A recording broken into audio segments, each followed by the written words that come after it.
Hi, this is Wayne Rivers at FBI, where we build better contractors. This week, I want to talk about the secret to being a great CEO. This comes from an article in Inc. magazine in January of this year. You know the old saying, it's lonely at the top. CEOs have the weight of the company on their shoulders, and there's always the question in a leader's mind, am I doing what's best? Am I doing the right thing? Is my leadership where it needs to be right now? And certainly your peer group can help answer that question, but maybe there's a more fundamental secret that goes into being a great CEO. Before I get started, we have boot camp coming up in Dallas, Denver, Toronto, and Raleigh this year, 4 additional boot camps. So information below, contact Charlotte and get your information there. Now, what about this is important to you? Well, golly, all of us want to be the best we can be as leaders of our companies. And what's the secret to being a terrific CEO?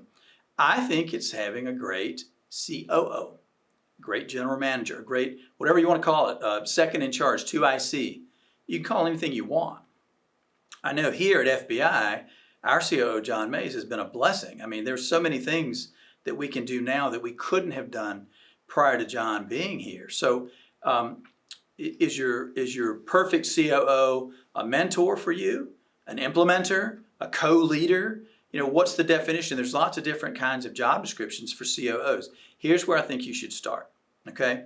First, determine your unique ability. What's unique ability? We'll go back and look at our October 2nd, 2020 vlog. It's a takeoff on Dan Sullivan's concept of unique ability.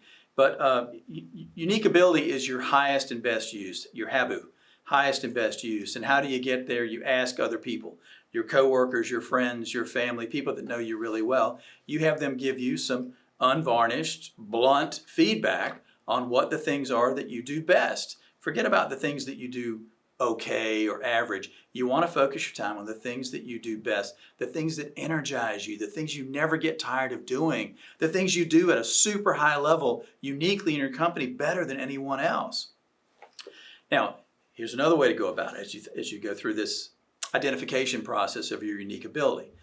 Grab a notebook and carry it around with you for 2 weeks and write down everything you do.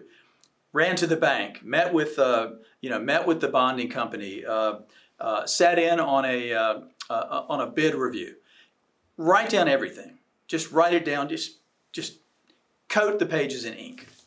Then go back with a highlighter and only highlight the things that you love to do, the things that give you energy, the things that make you eager to get up and go to work in the morning.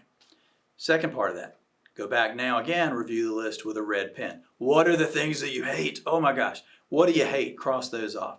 That's the beginning of your COO job description. The things you love to do, the things that energize you and you do uniquely well, you keep. The things that you hate, the things that you do that are just average, that's where your COO fills in. That's where you begin your job description. Remember the How to Create More Time vlog that we did recently? So you magically have 2 hours a week, 2 free hours a week. How are you going to invest that the most productively?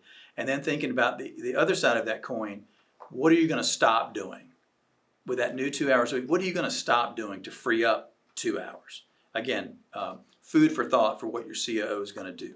So another piece of the exercise, if you want to go to that length, is assign dollar values to those things. Like business development might have a really high dollar value according to your unique ability.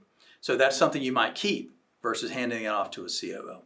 The COO should be the yin to your yang. It should be a complementary person, somebody who fits like a puzzle piece with your part of the puzzle. Then go recruiting. Internally or externally, it doesn't matter. But once you know what you love to do and what you do uniquely well, then you'll be in a position to create a job description. And then once you have it, you'll be able to hold your COO candidates up to that template and see if they fit. So one of our members, Ben Hutton from Hutton Construction, talked about his unique ability in a note to a previous vlog that we did. My unique ability is to see what's possible and lead others to it. That is a leadership unique ability, and Ben absolutely possesses that. It's packed full of meaning and insight for me. Discovering it has reshaped my role and focus in work and life. I highly recommend spending the time to discover your unique ability. good advice from Ben Hutton. I hope you'll take it from us at FBI. This is Wayne Rivers at FBI, where we build better contractors.